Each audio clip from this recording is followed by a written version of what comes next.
Welcome to the Campus Salt Show.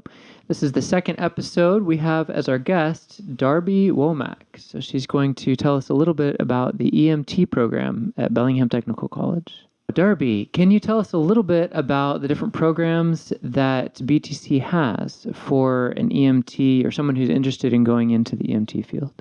Yeah, well, I think that sometimes partnered with fire departments, they will offer a paramedicine program, which is a 2-year program where you can get your paramedic license. Well, with the program, that's what you would do first before you took the tests you needed to. But the main one that they offer that I took was the EMTB program, and that's where you can get your everything you need to get your EMT certification outside of the national test. So B makes it sound a little bit like it's the second one. So EMTB is EMT basic. They also have an EMT, like the next level, which would be an advanced EMT and AEMT, but they don't really do that around here. How many quarters? How long did that take?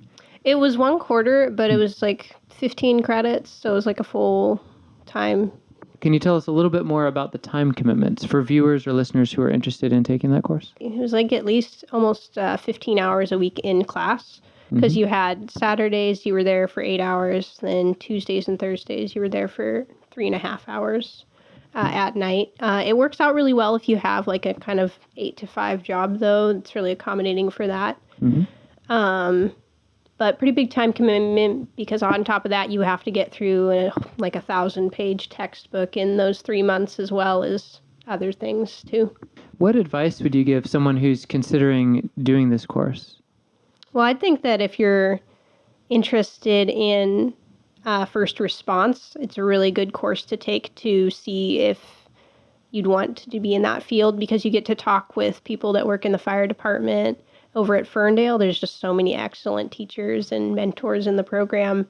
And it's not even just 2 or 3. You get to interact with like at least 10 different instructors. So you get exposed to all sorts of different teaching styles. Can you give us a few examples of some of the practical things that you enjoyed learning about? We learn how to use a couple of different tools to help people in the field. One of the important things that we have to do is make sure that people have an open airway and that they can breathe. So one of the things we learn how to do is to use a bag valve. So it's like a bag valve. You've probably seen it maybe on like a EMT show or something like that, where they're putting positive pressure ventilation and helping someone push air into their lungs when they can't do that themselves. So that's kind of a fun little thing that we learn about. We also learn how to intubate people, not with like, it's kind of a different intubation tool, but basically that's where you put something down someone's throat so that you can get air directly into their lungs. And we use one that's a little bit simpler that's EMTs around this area are qualified for, called an iGel. Anything that you really disliked about the program? It was just a hard quarter because it was with COVID and all that. So I think that sometimes it was difficult because we had to do some of the classes on Zoom, and sometimes there's miscommunications because it's amazing to be working with so many instructors, but that can cause contradictions in information that you're getting. Sometimes they do their best, but it's hard. They have to teach us the national standard, but they also have so many protocols in their own departments that are in their head too. When I've thought about anything EMT related, or even if something were to happen and I happen to be a bystander, first responder, or not a responder, but just someone who happens to be there, it scares me a little bit. Like, what if I mess up? What if I can't help? Have you had those kind of fears? Going through the class, I realized that, in first response, you're never alone. On a scene, you always have a partner. You always have backup that you can call. You're there as just one part of a big overarching system that's been put in place to keep people safe. And when you're first out in the field, when you're learning how to do this, you are always going to have someone there who's been there, who's done this, who knows how to help in this situation and step in if maybe you're not doing it exactly the way that you should. And I just have confidence that one day I'll be able to be that person for someone too. Can you tell us a little bit about why you chose EMT? What was it that got you on this journey to taking this course and choosing this as a career path? One of the things that really inspired me to kind of go down this path was my own personal experience with my family. My dad, when I was in high school, he died of a heart attack on a walk with my brother, and how the first response and the EMTs that came on scene that day interacted with my brother was very significant to him and just to our whole family, that they really met us and helped us in that time where it just felt like the end of the world for us. And can you tell us a little bit about your previous career and how you made the decision to change careers? I went to Western to do teaching, so I actually got a degree in art education and a minor in biology because I wanted to be an art and science teacher. And I'm still thinking maybe one day I'll pick that back up again, but I got out of college, and in my teaching courses in college, I'd never really felt that spark or that passion for teaching. So I started working as a pre-K teacher at a daycare and kind of got to have a little bit more of a taste for teaching. But it wasn't really what I was feeling was fulfilling me. But one day I was doing this unit on firefighting with my little 4 and 5-year-olds, and I was reading them this book about a girl whose dad was a firefighter, and she wanted to be one day. And I looked at all these little kids, these boys and girls, and told them that, hey, if this is something that you wanted to do one day, if you work really hard, you could do it, whether you're a boy or a girl. That's always such a big deal for the kids. Right. But I just realized that I really believed that, and it made me question why I wasn't going after a career that I just always thought was like one of the coolest things that you could do. So you were not just an education major, but you were an art education major. I have to admit that I never really had a spark that I felt for teaching, even though I knew I could do it. But art, I've always just loved so much, and I think that was a really big reason that I wanted to be an art teacher in the first place, because I wanted to share that passion with others. Right. But I have made a lot of things in college, and I got to explore a lot of different mediums, and that was really fun, and art has always been a big part of who I am. Can you show us a little bit some of your sculptures? I really liked playing around with the idea of layers. So you can see in this one, it's a porcelain owl skull that I carved. And then I put a red clay over the top of it to let that fire after I fired the first one. And in the kiln, you see as the clay shrunk in the heat, it kind of cracked, and you can see some of the porcelain skull that I made showing through. This is also porcelain. I like playing with the idea of having hidden things in art. So in the bottom of this snail shell, there's a whole little ecosystem in that hollow area that not often people will see. This is also another conceptual skull piece that I did. Obviously, it doesn't really look like an animal skull that you probably would super recognize. This side is a ram, and this side is a lion skull. It's called Alpha and Omega. Oh, yeah. I gotcha. It's the lion and the lamb. Yeah, exactly. A lot of my pieces, I like to make really visually interesting pieces, but a lot of my pieces explore my faith as well. Yeah. Do you want to transition and talk a little bit about your faith background? I'm a Christian, and I was raised in a church when I was a kid, and I feel like I've been walking with God my whole life.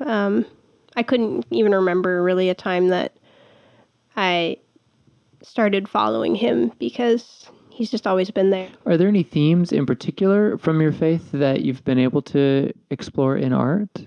I'm really interested in exploring the kind of more unique imagery in the Bible.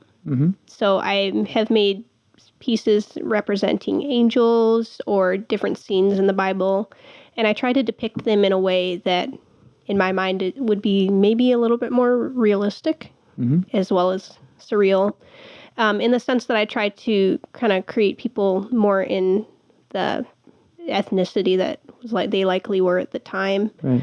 You see a lot of Christian art with that white Jesus with those blue eyes, and that's just not probably a very accurate depiction of him. Yeah. So that's something that I like to do, and I like to explore God's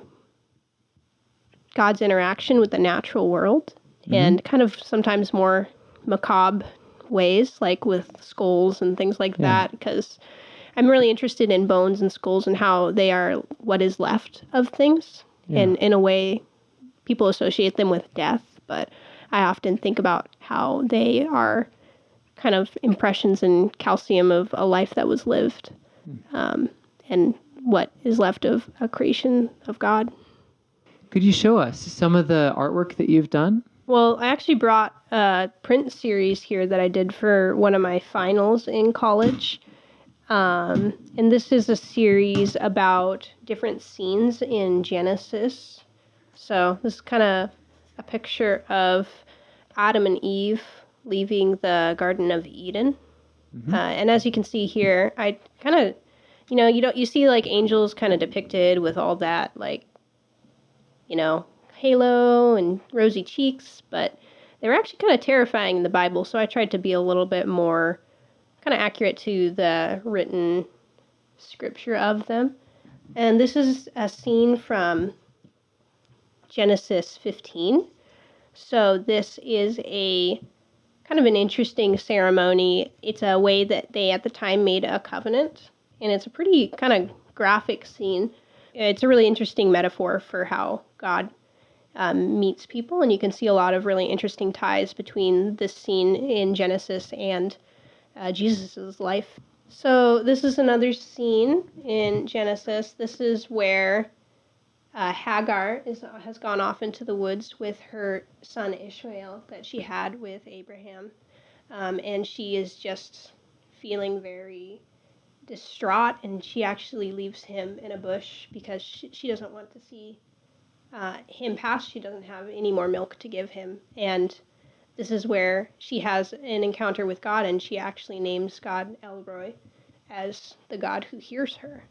So these are all kind of depictions of moments in the Bible where God encountered people. So this last one I did is about Jacob wrestling with God in the wilderness. And it's a really interesting story if you read it in the Bible, because it kind of almost seems like Jacob wins the fight in a way, and you could argue that he does, but at the same time, we all really know that God is powerful and that there's kind of an interesting struggle or interesting power dynamic at play here. So in the bottom part of the picture, you can see there how, even though it seems as if Jacob is winning this fight, that God is doing something else in that story. So this is another etching print that I did. It's called Burden of Burrs, and this is kind of more of a personal, reflective one. As you can see, it's this woman who has all these kind of burrs on her heart that are just stuck there, and she's bleeding because of that. And you look behind her, and there's all these people, too, that have burrs on their heads.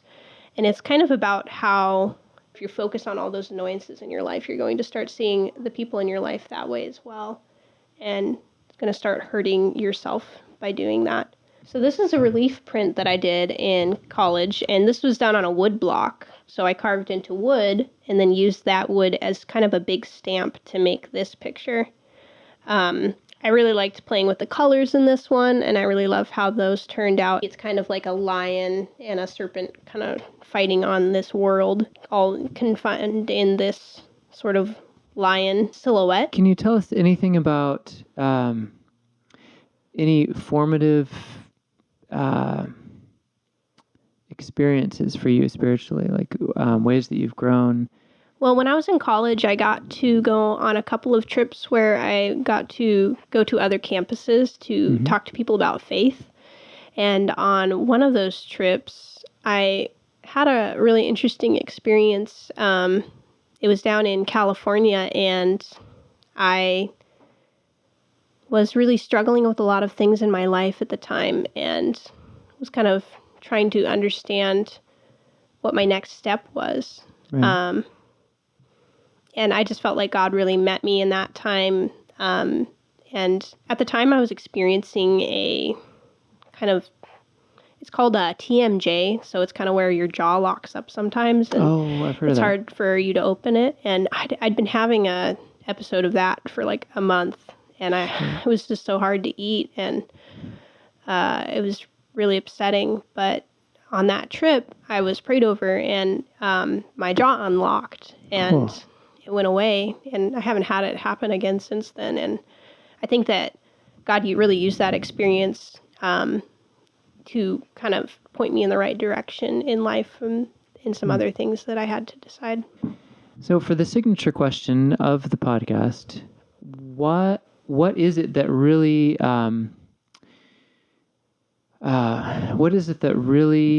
convinced you to believe what you believe? I think that there's been a lot of times in life where I've kind of been run through the ringer. I've had some pretty rough times, but even at those lowest of low points, I've felt God meet me.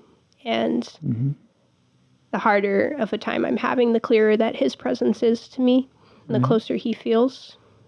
And I think that he's a God who has met me in darkness and has turned it into light. And that is the reason that I follow him, even in the times where I'm in the light. Thank you. Well, it's been fun interviewing you. Thank you so much. Yeah, thanks for having me. Yep.